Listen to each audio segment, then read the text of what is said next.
저희 교회가 우리 상암동 지역에 6년 전에 하나님의 뜻 가운데 세워졌습니다. 그래서 저희 교회가 이제 어렵게 상가에 있다가 동네 우리 상암동에도 장애 입으신 분들 또한 노약자 분들이 많기 때문에 기도해서 하나님께서 이제 엘리베이터 2대가 있는 이제 새로운 이제 건물에 조그맣게 필요한 만큼 분양을 받게 되었습니다. 그래서 이제 5층에서 이제 교회를 목회하고 있는데 이번 주에 5층에 남아 있는 그 장소에 특별한 어느 이제 사무실이 하나 들어왔습니다. 그 사무실은 이제 6월 4일 날 지방선거 있는 이제 구의원에 어느 이제 출마하는 이제 어떤 이제 당 예비 후보자가 이제 임시 사무실을 이렇게 차렸는데요. 아직은 그 당의 정식 후보가 아니기 때문에 이제 이렇게 한 달을 쓸지 아니면 한 3달을 쓸지 그렇게 이야기하는 것을 봤습니다. 그러면서 다시 한번 이와 같은 하나님의 일꾼에 대해서 생각해 보게 되었습니다. 과연 하나님의 일꾼은 어떠한 사람이 되어야 하는가? 지난번에 어느 큰 교회 갈 일이 있어서 주보를 가지고 와서 또 이제 기도의 제목을 삼고자 그 광고란을 봤습니다. 그랬더니 그 교회 식구 중에 국회의원분이 계셨습니다. 그래서 이제 국회의원분이 어떤 이제 출판 기념회를 한다 이렇게 하는데 직분이 이제 집사님이다라고 하는 것을 이렇게 실어서 믿음 있는 집사님, 이제 오랫동안 국회에 계셨던 분인데 그것을 보고 기도했습니다. 그러다가 이제 아는 분하고 우연하게 이야기를 나누다가 보는데 이제 그분에 대해서 잘 안다고 그런 이야기를 했습니다. 그래서 반갑게 이야기를 했는데 이제 그분이 하시는 말씀이 그분은 절에도 자주 다니십니다. 이런 충격적인 말을 했습니다. 그래서 제가 이제 은평 뉴타운에 있을 때 이제 부교육자로 있어서 그 지역을 잘 아는데 그 은평 뉴타운에는 진관사라고 하는 오래된 절이 있습니다. 그 밑에서 같이 선거 운동도 하고 이제 많은 일을 도왔던 사람이라서 이제 거짓말이 아닐 텐데 그런 진관사라고 하는 절에 이제 자주 갔습니다. 그런 말을 할 때 마음에 이제 상처가 됐습니다. 그 같이 일했던 사람에게 그 사람이 신앙인이다, 교회 다니는 사람이다, 어떤 이런 것을 확실하게 이렇게 각인시키면서 일을 해야 되는데 그렇지 못하고 어떤 기회에 따라서 이것저것 이렇게 옷을 갈아입는다면 하나님이 크게 들어 쓰시지를 못할 것입니다. 오늘 이 본문에 요셉이야말로 하나님 앞에 귀하게 쓰임받은 큰 인물인 것을 볼 수 있습니다. 요셉은 어린 나이에 17세에 우리가 다 알듯이 형들의 모함을 받아서 그는 노예로 팔리게 됩니다. 어린 나이에 17세에 가족과 생이별을 하고 그가 이제 억울한 누명을 쓰고 그러한 노예로 팔리게 됐을 때 얼마나 큰 마음의 아픔과 상처가 있었을까 이렇게 생각을 해봅니다. 그러나 그는 어린 나이에 17세였지만 그는 원망하면서 시간을 낭비하면서 보내지를 않았습니다. 첫 번째 한번 같이 따라 보겠습니다. 원망하며 시간을 낭비하지 않고 성실히 준비하며 미래를 기다렸습니다. 그는 배다른 형제들, 이복 형제들의 그러한 모함을 받아서 시기와 질투를 받아서 그는 이와 같이 노예로 팔렸습니다. 보통 사람 같으면 아마 그는 원망을 하고 있었을 것입니다. 우리 한국 사람의 특징 가운데 이제 하나는 어떠한 사람들은 한이 많은 민족이다 이런 말을 하는 것을 봅니다. 상처가 많은 민족이다. 그러나 우리는 그 상처와 고난과 어떠한 그 연단을 어떤 우리가 아픔으로만 간직하지 않고 원망으로만, 불평으로만 삼지 않고 우리는 그것을 오히려 전화위복, 도약의 계기로 삼아야 할 것입니다.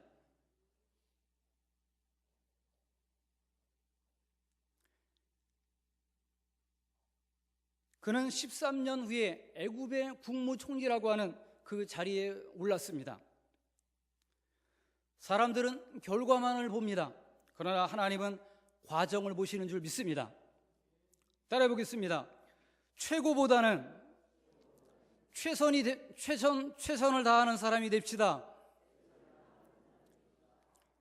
세상에서는 최고 1인자를 그렇게 존경을 합니다. 그러나 하나님은 최선을 다하는 자를 크게 들어 쓰십니다. 중요한 것은 얼마나 그 사람이 능력 있느냐가 아니라 중요한 것은 바로 사람의 됨됨이가 중요한 것입니다. 구의원, 시의원 또한 구청장님 또한 이제 이러한 많은 사람들이 출마를 준비하고 이제 지자체를 준비합니다. 그러나 과연 이제 공직으로서 그러한 일을 준비하는 사람들의 마음의 자세가 어떠해야 하는가? 감사한 것은 이제 우리 교회는 우리 교회 식구들을 이렇게 목양을 하고 있고요. 또한 지역의 특수성으로 교회가 멀어서 못 가시는 분들이 새벽에 같이 나와 이제 기도하면서 또한 지역의 복음화를 위해서 했습니다. 그러던 중에 새벽에 응답받은 한 분이 계시는데 그 신림도 고시천에서 오래도록 이제 공부를 했지만 끝내 이제 1차 사법고시는 합격을 했지만 그 2차 사법고시를 이제 패스를 못해서 오랫동안 계속 공부했던 분이 남성분이 계셨습니다. 어느 날 새벽에 기도하는데 어린 두 딸을 데리고 와서 같이 기도하는 것을 봤습니다. 그러다가 이제 같이 기도의 제목을 나누고 이렇게 하다 보니까 이제 사법고시를 준비하는데 특별히 기도를 부탁하면서 땅에 엎드렸습니다. 그래서 머리에 손을 얹고 간절히 축복하면서 기도했습니다. 그날 모든 시험이 끝나고 연락이 왔습니다. 결과가 어땠을까요? 합격으로 하나님께 영광을 돌린 줄 믿습니다. 그 부모님이 감사해서 지방에서 이런 어떤 양봉을 하고 계시는데 이제 그 꿀을 이제 이렇게 병에 담아서 가져와서 또한 이제 목사님이 기도해 주셔서 합격했습니다. 그래서 이제 그 꿀을 가지고 오고 또 그 당선되신 합격하신 이제 그 성도님이 또한 감사해서 제일 먼저 목사님한테 이제 이 기쁜 소식을 알립니다. 하면서 소식을 전했습니다. 사람들은 그 단순히 합격만을 보지만 그 사람이 10년 동안 그 성도님이 눈물로 기도하면서 하나님 앞에 부르짖었던 그 결과가 여러 교회를 거치면서 기도했다가 우리 교회의 그 새벽 기도회를 통해서 응답과 열매를 맺은 것을 또한 얼마나 감사한지 모릅니다. 그래서 이제 법원, 행정, 고등고시 이제 어떤 때는 사법고시도 이제 시험을 봤지만 그러한 사법고시보다 어떤 때는 경쟁률이 더 치열하다 하면서 이제 법원, 행정, 고등고시에 이제 붙어서 지금 춘천으로 이제 직장을 다니고 있는데 일주일에 월요일 날 또한 목요일 날 이렇게 2번 와서 예배를 드리고 또 춘천으로 출근을 합니다. 그렇게 바쁜 시간에 출근을 하면서 하나님의 교회에 와서 잠깐 예배를 드리고 기도하고 어떤 어려움이 있을 때마다 우리 교회 이런 양떼는 아니지만 목사님한테 특별히 이렇게 기도를 부탁하는 것을 봅니다. 목사님에게는 어떤 기도의 응답이 있는 것을 봅니다. 여기 교회에서 이제 기도하니까 기도가 더 잘 되고 응답이 이렇게 빠르게 왔습니다 하면서 어떤 응답의 체험을 통해서 더 열심히 기도하는 그러한 남성 아버지의 모습을 봅니다. 그래서 이제 같이 이야기를 나누다가 장차 이렇게 잘 준비하셔서 장차 안수 집사님, 장로님이 되시기를 바랍니다. 이렇게 기도를 했습니다. 그렇듯이 우리가 하나님의 일꾼들은 늘 성실한 부지런한 일꾼들이 되어야 할 것입니다. 하루아침에 그러한 어떠한 성공이 이루어진 것이 아닙니다. 그분의 이야기를 들으니까 이제 10년 고시공부 이렇게 이번에 합격한 다음에 얼마 동안 새벽에 모습을 보이지 않아서 물어봤습니다. 그랬더니 해외여행을 다녀왔습니다. 결혼한 이후에 부인과 함께 신혼여행도 가보지 못하고 10년 동안 부인이 직장을 다니면서 남편 뒷바라지를 하면서 그렇게 고생했는데 이제 그 합격 후에 처음으로 부인을 데리고 이제 신혼 그런 해외 여행을 다녀왔습니다. 하면서 그런 이제 이야기를 하는 것을 들었습니다. 보이지 않는 그 속에서 얼마나 노력했을까, 얼마나 하나님 앞에 엎드렸을까. 그날도 이제 마지막 시험을 이제 보기는 봐야 되겠지만 또 용기가 나지 않아서 포기하려고 했다고 합니다. 그런데 이제 제가 마지막 한번 최선을 다해서 끝까지 한번 도전해 보십시오 하면서 그날 마음에 감동이 와서 무릎을 꿇고 엎드려 이제 기도를 받았는데 그 마지막 순간에 합격이 됐습니다. 만약에 그 마지막 순간에 최선을 다하지 않고 포기하고 내려놨다면 그 10년 동안 공부했던 것이 그 열매를 거두지를 못했을 것입니다. 그래서 우리는 원망하고 불평하고 하는 것이 아니라 우리는 성실히 내일을 준비하며 사시기를 바랍니다. 하나님은 준비된 자를 들어 쓰신다. 준비된 만큼 쓰임받게 된다라고 하는 것입니다. 13년 후에 그는 애굽의 국무총리가 되었던 것은 결코 우연이 아닙니다. 저절로 이루어진 것이 아닙니다. 성경을 보니까 어떻습니까? 하나님이 그와 동행하는 것을 보았더라.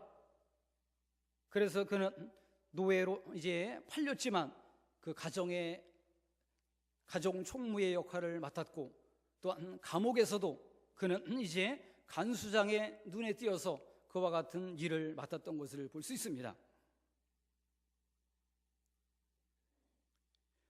두 번째, 오늘 본문의 요셉은 하나님의 주권을 인정하는 용서하는 큰 인물이었습니다.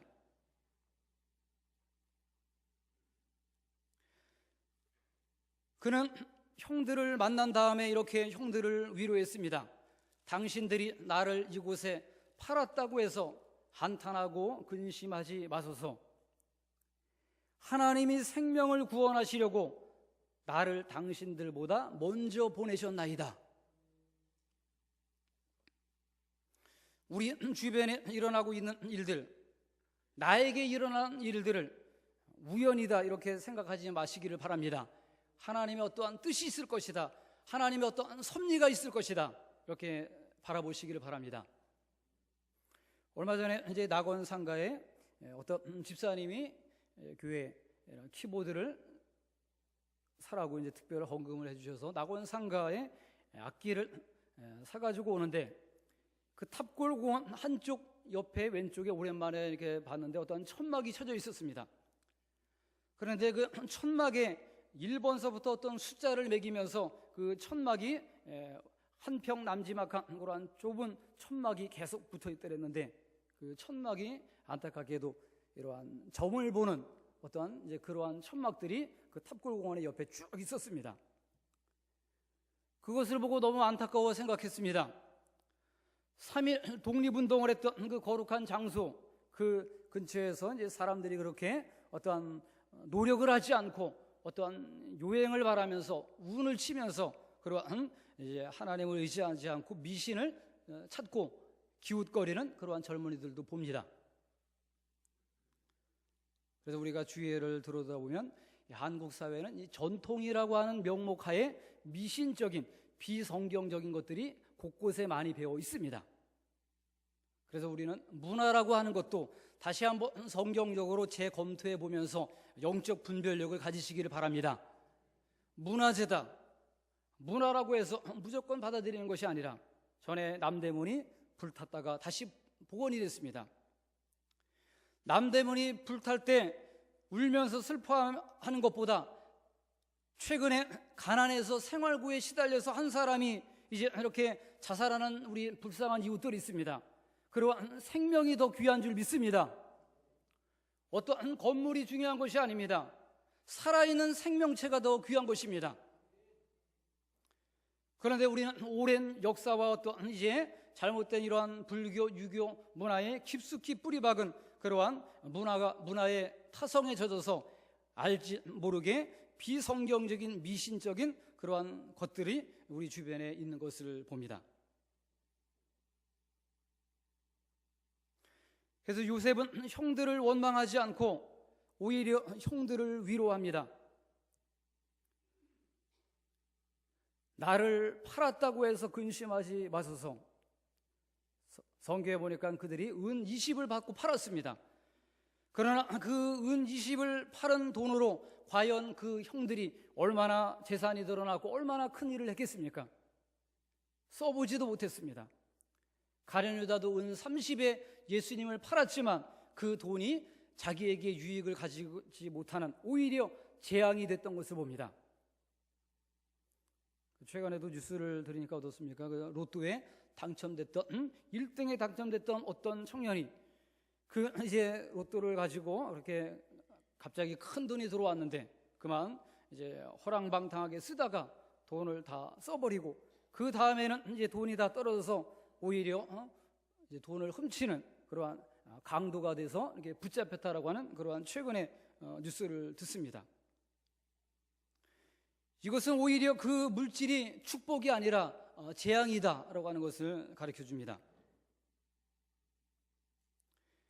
요셉은 큰 인물이었습니다. 즉 따라오겠습니다. 긍휼이 많은 사람, 즉 사랑이 많은 사람이 되시기를 바랍니다. 그래서 저희 교회도 이제 개척교회로서 교회 이름을 지을 때 아까 내 평생 소원 이것뿐은 제자 훈련을 받을 때 이제 고 옥하는 목사님 제자 훈련을 받을 때 이 찬송을 많이 불렀습니다. 부교육자 때도 제자 훈련을 받고 싶었지만 담임 목사님이 제자 훈련을 받지 않으셔가지고 제자 훈련을 곧바로 받지 못했다가 내가 개척하면은 이제 그런 제자 훈련을 받으리라 준비했다가 제자 훈련을 받았는데 그 후에 몇 년 있다가 이제 목사님이 그렇게 일찍 소천하셨습니다. 그래서 이제 그 찬송을 부를 때마다 그러한 제자 훈련의 목회 철학을 생각해 봅니다.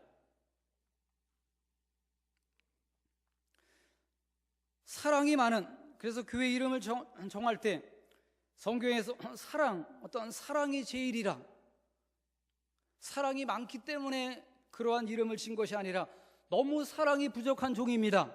이 죄인을 용서하여 주시옵고 사랑의 은사를 내려 주옵소서.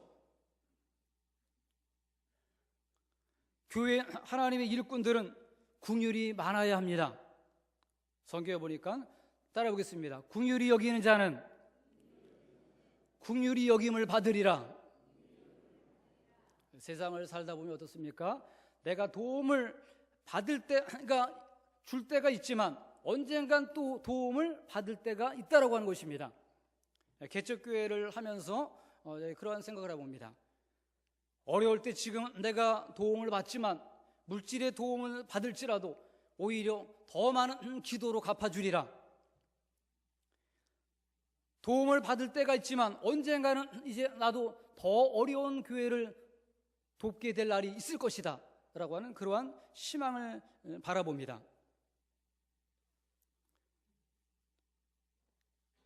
그래서 전에도 이제 교회를 이렇게 목회하다가 어느 순간에는 성도님들이 갑자기 많은 분들이 이렇게 몰려와서 숫자가 많이 늘어날 때도 있었습니다. 그러면서 이제 이 정도 속도로 나가면 교회가 빨리 부흥되겠구나 어떤 그러한 생각도 해봤지만 하나님은 그러한 과정 속에서 꼭 필요한 알곡 신자만 남겨놓고 양떼들을 흩어지게 했습니다. 그러면서 이제 깨달은 교훈이 있습니다. 내가 과연 빠르게 성공하고 빠르게 어떤 일어났다면 과연 이 고난이라고 하는 것, 어떤 이 더 어려운 농어촌 교회와 미자리 교회와 그런 이제 힘든 사람들을 내가 이해할 수 있을까라고 하면서 이제 생각을 해봅니다. 그래서 우리가 실패를 두려워하지 않는 그런 도전 정신, 벤처 정신이 우리에게도 있어야 할 것입니다. 안타깝게도 우리나라는 한 번 하다가 실패하면은 신용불량자가 되고 다시 재기하기가 어렵다. 그런데 미국 같은 나라는 어떻습니까? 한 번 실패해도 두 번, 세 번 다시 기회가 주어진다. 그렇게 됐기 때문에 그러한 어떠한 경제 대강국이 되었다라고 하는 것을 봅니다. 그래서 안타까운 것은 오늘날 젊은이들이 어떤 공무원 시험에 많은 그러한 젊은이들이 몰리고 있는 것을 봅니다. 그런데 그 젊은이들의 생각이 어떤 안정주의적으로 정말로 내가 나라와 민족을 위해서 큰 일을 해보리라, 이러한 어떤 거룩한 사명감과 결심으로 그러한 공무원 시험을 보는 것이 아니라 안정된 내 생활을, 가정을 하기 위해서, 출세와 빠른 성공을 하기 위해서 공무원 시험에 도전하는 사람들이 있습니다. 우리 교회도 이 구청에 어떤 공무원 집사님 이제 세 식구가 나오면서 또 이제 열심히 이렇게 노력하시는데, 그런 분들을 만날 때마다 이야기를 합니다. 특별히 공직자의 길을 걸어가시는 분들, 그 자리는 결코 가벼운 자리가 아닙니다. 얼마나 무거운 자리인지 모릅니다. 그런데 사람들은 그 자리를 너무 쉽게 생각합니다. 성경에도 보면 어떻습니까? 예수님의 제자들이 어머니에게 부탁을 해서 그 어머니가 말을 합니다. 예수님이 장차 그 높은 자리에 앉으시면 내 아들을 좌우에 앉게 하여 주옵소서. 그때 예수님이 뭐라고 말씀하십니까? 그 자리가 어떠한 자리인 줄 아느냐? 안순이 집사님의 자리가 어떠한 자리인 줄 아느냐? 십자가의 자리인 줄 믿습니다. 희생하고 섬기고 눈물 없이는 갈 수 없는 자리입니다. 그렇기 때문에 하나님의 일꾼들은 항상 눈물이 많은 일꾼이 되어야 할 것입니다. 긍휼히 여기는 사람, 어려운 사람을 보면 불쌍히 여겨주고 축복해주고 기도해주는 사람, 사랑이 많은 사람이 되어야 할 것입니다. 성경에 마태복음 5장 46절 우리에게 말을 하고 있습니다. 너희가 너희를 사랑하는 자를 사랑하면 무슨 상이 있으리요? 나를 좋아하는 사람, 나를 사랑하는 사람만 사랑하고 교회 안에서도 끼리끼리 모여서 어떤 그렇게 하면은 무슨 상이 있겠느냐?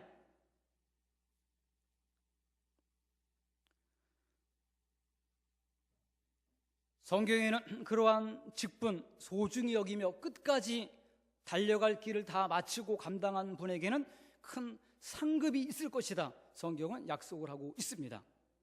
그러나 너희를 사랑하는 자를 사랑하면 무슨 상이 있겠느냐, 이렇게 말합니다.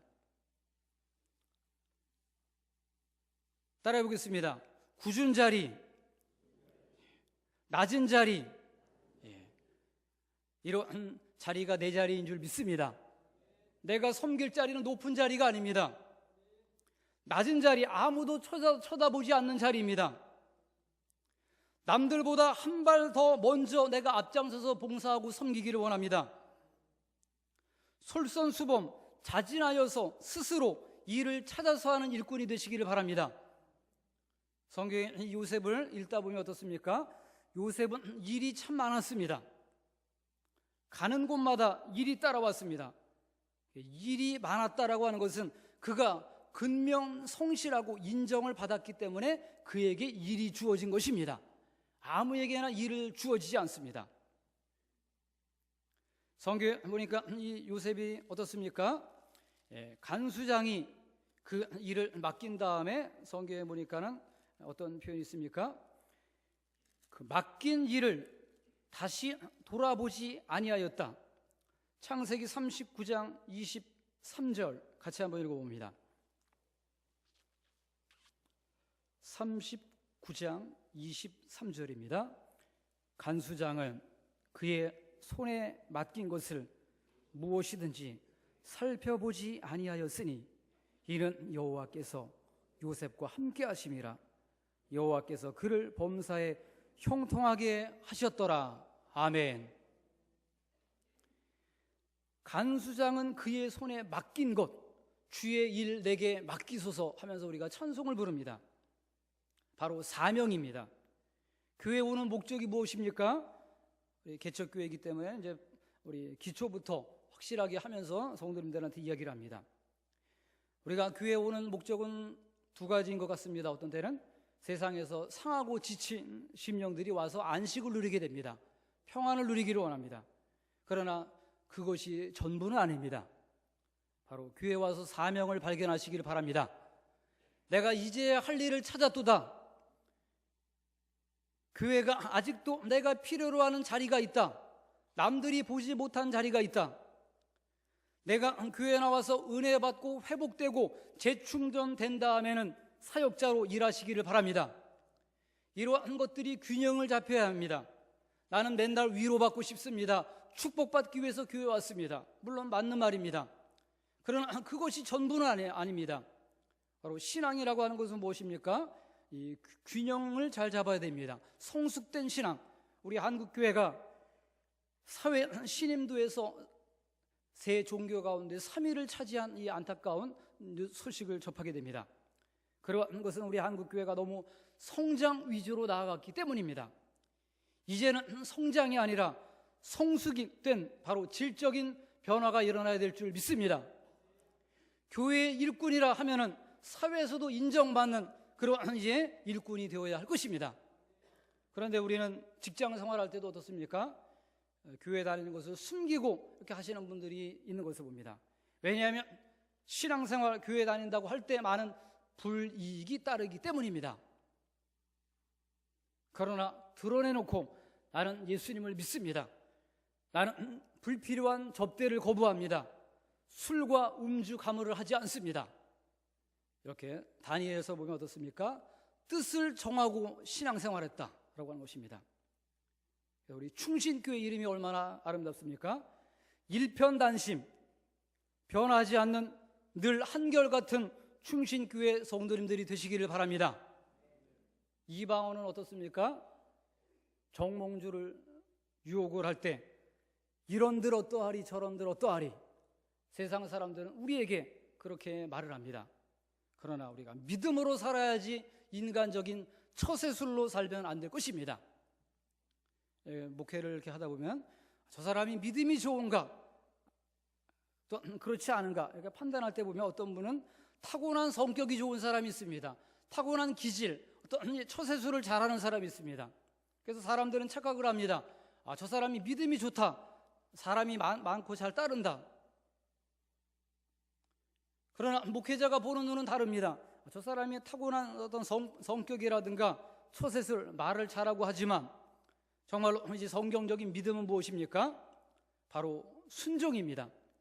전에는 성격도 거칠고 별로 이제 다듬어지지 않았지만 교회에 나와서 그 사람이 변했다. 아직도 그 사람이 공사 중이긴 하지만 지금 옛날에 비하면 많이 성장하고 달라지는 변화의 모습이 보인다 라고 하면 그것이 곧 믿음인 줄 믿습니다.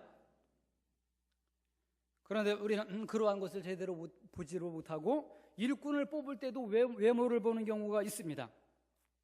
성경을 보면 곳곳에 너희는 외모를 보지 말라 이렇게 말하고 있습니다. 우리나라의 안타까운 것은 무엇입니까? 이러한 성형 문화. 우리 2층에도 이제 소아과 이제 병원이 이제 화요일 날 문을 여는데 그 남편 되시는 분이 성형외과 의사입니다. 10단지 상가에 있다가 이제 우리 이제 상가에 이제 분양받아서 들어오는데 그 10단지 상가에 있을 때도 제가 가서 그 어머님이 권사님이라서 같이 예배를 드리고 시작을 했습니다.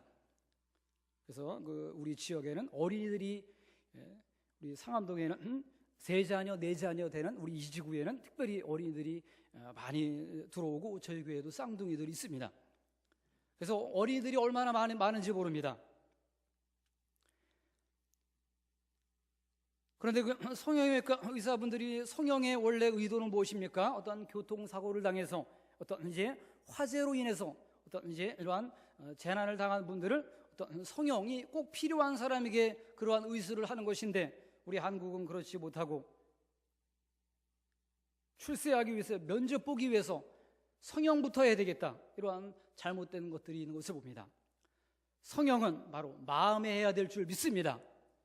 성경에는 마음을 고쳐 먹으라 이렇게 말하고 있습니다. 따라보겠습니다. 무릇 지킬 만한 것보다 더욱 내 마음을 지키라. 예수님의 마음을 가지고 겸손하게 사역하시는 안수 집사님들이 되시기를 바랍니다. 주님의 마음, 너희 안에 이 마음을 품으라. 곧 그리스도 예수의 마음이니. 그 예수님의 마음은 온유한 마음이었습니다. 성경에 보니까 예수님이 불쌍한 사람들을 보고 측은히 여기시고 눈물을 흘리시더라. 죽은 나사로가 죽었다라고 했을 때, 그래서 주변의 사람들이 그를 얼마나 사랑했는지 보라, 눈물을 흘리실 정도로 바로 예수님의 사랑이 많으셨습니다.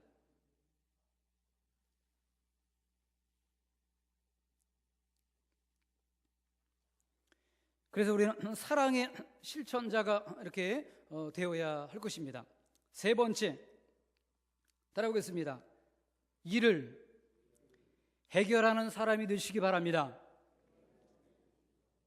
목회를 하다 보면 어떤 성도님은 어떤 양떼는 문제를 일으키는 양이 있습니다. 일을 벌리는 양떼가 있습니다.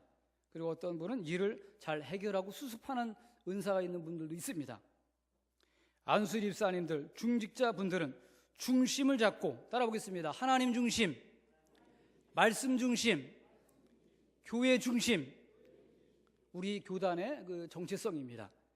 그러한 중심을 잡고 좌로나 우로나 흔들리지 아니하고 오직 하나님만 바라보고 끝까지 충성하고 나아가라. 일만 만드는 사람이 아니라 일을 해결하는 사람들이 되어야 할 것입니다. 그 당시 요셉은 일이 많았습니다. 그 중에 가장 중요한 일이 무엇이었습니까? 7년 동안 큰 풍년이 들었지만 그 다음에는 극심한 가난이, 기근이 닥칠 것이다. 하나님이 미리 보여주셨습니다. 그래서 이제 7년 큰 풍년이 들 때 낭비하지 않고 곡식의 모든 것을 잘 저장하라. 그리고 7년 기근을 대비하라, 준비하라.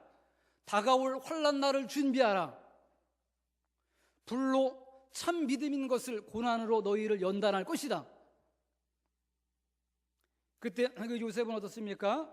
그러한 하나님이 주신 특별한 지혜를 가지고 미래를 대비하며 준비해서 그 당시에 굶어 죽을 수밖에 없었던 많은 사람들의 생명을 건지고 살렸습니다. 오늘날도 보면 우리가 잘 사는 사람들도 많이 있지만 주변에는 아직도 먹을 것을 위해서 걱정하는 그러한 이웃들이 있습니다. 안타까운 것은 자살률이 3배로 급증했다라고 하는 최근의 뉴스를 보게 됩니다. 조선시대 때는 통계를 보니까 사람들의 평균 수명이 30대였다. 그런데 왕은 40대 초반. 조선시대 때 60, 70세면은 아주 오래 장수한 것이다. 이런 통계가 나옵니다. 그런데 오늘날에 우리 이제 오래 사는 그러한 이제 장수의 시대가 되었지만 너무 외로워서 고독사, 이제 노인분들이 혼자 사시면서 외로움에 시달리다가 안타까운 그러한 마지막 그러한 생을 마감하시는 분들이 있습니다. 그래서 우리는 그러한 분들이 한 명도 없도록 돌아보아야 할 것입니다. 일을 해결하는 사람, 하나님이 우리에게 지혜를 주셨습니다. 오늘 본문은 다시 한번 보겠습니다. 오늘 성경 본문 38절 9절 두 절만 읽어보겠습니다.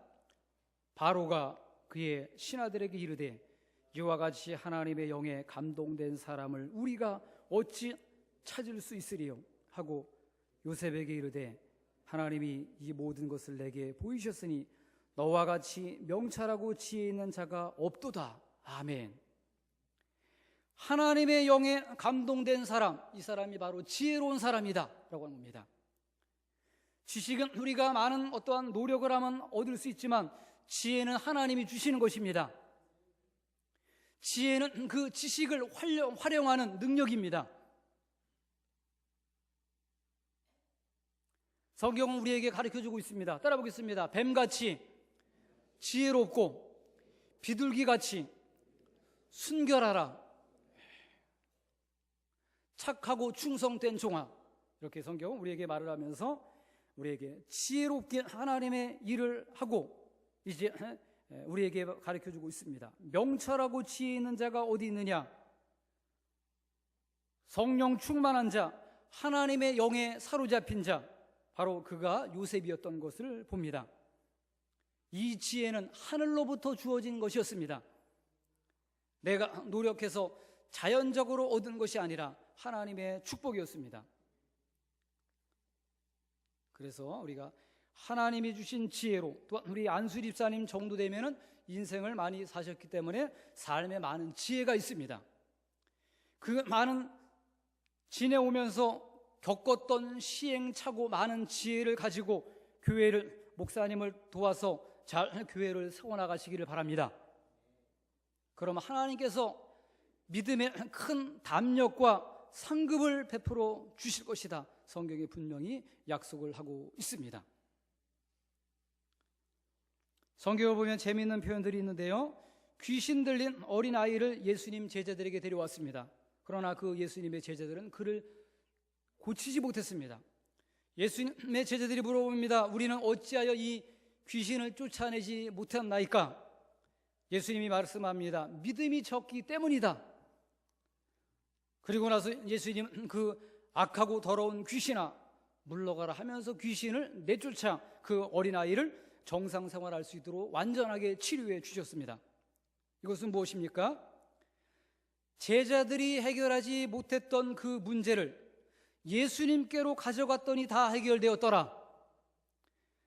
내 지혜와 능력으로 해결할 수 없는 것이 있다면 그것을 가지고 새벽에 무릎을 꿇고 기도하시기를 바랍니다.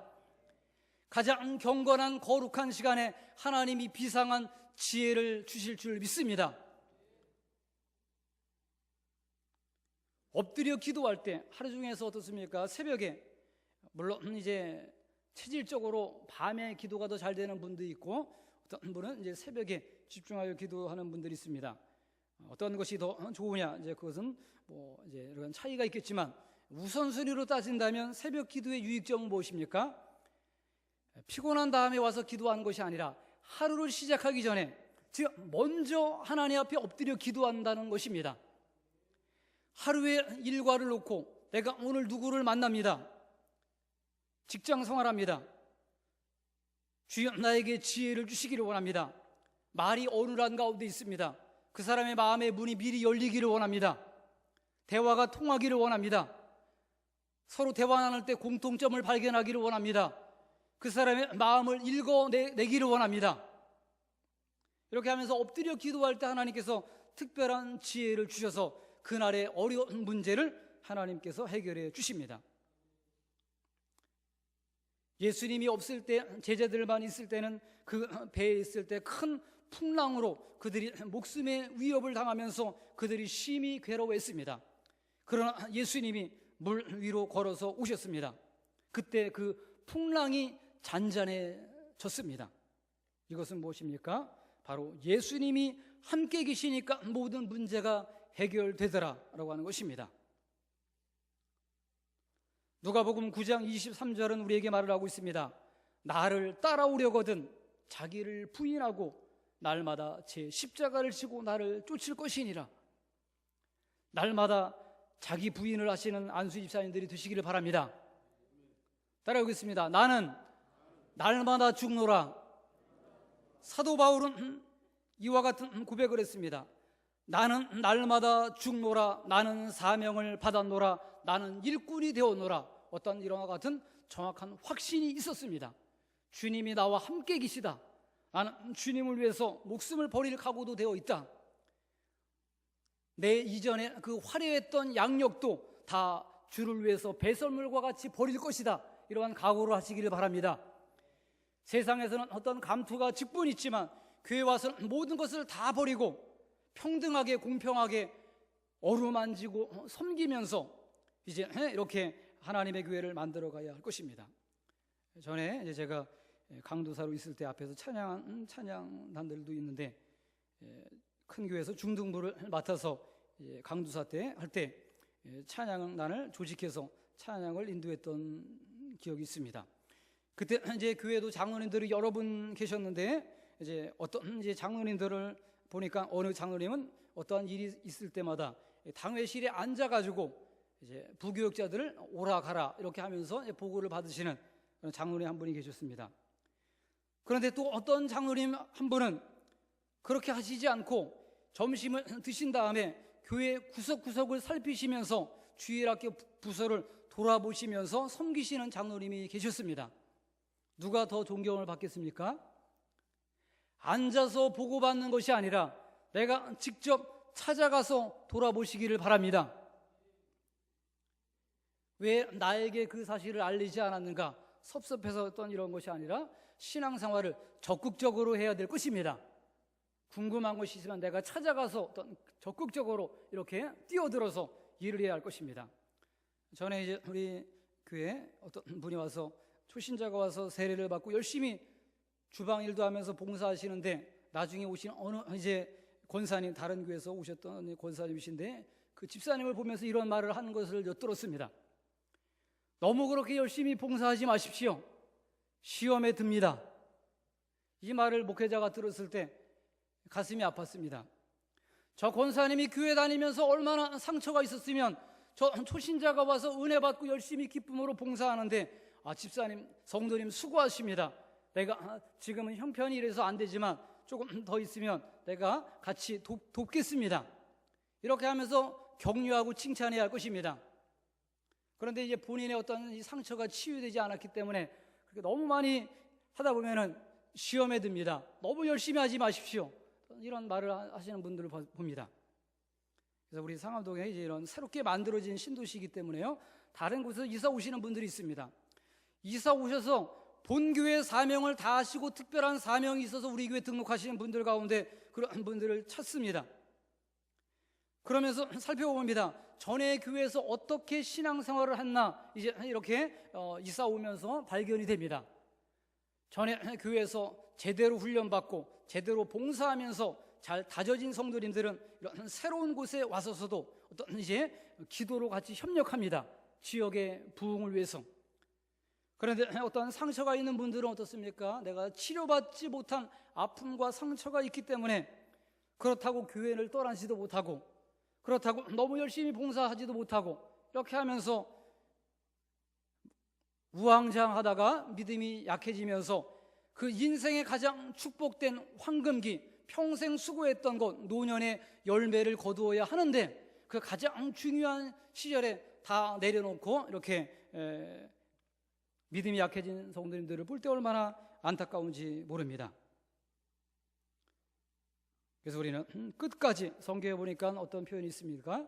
끝까지 충성하라, 죽도록 충성하라, 최후 승리 얻기까지, 이렇게 말을 하고 있습니다.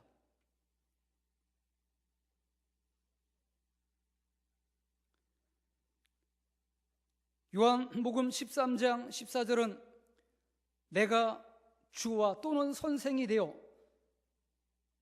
너희 발을 씻었으니 너희도 서로 발을 씻기는 것이 옳으니라.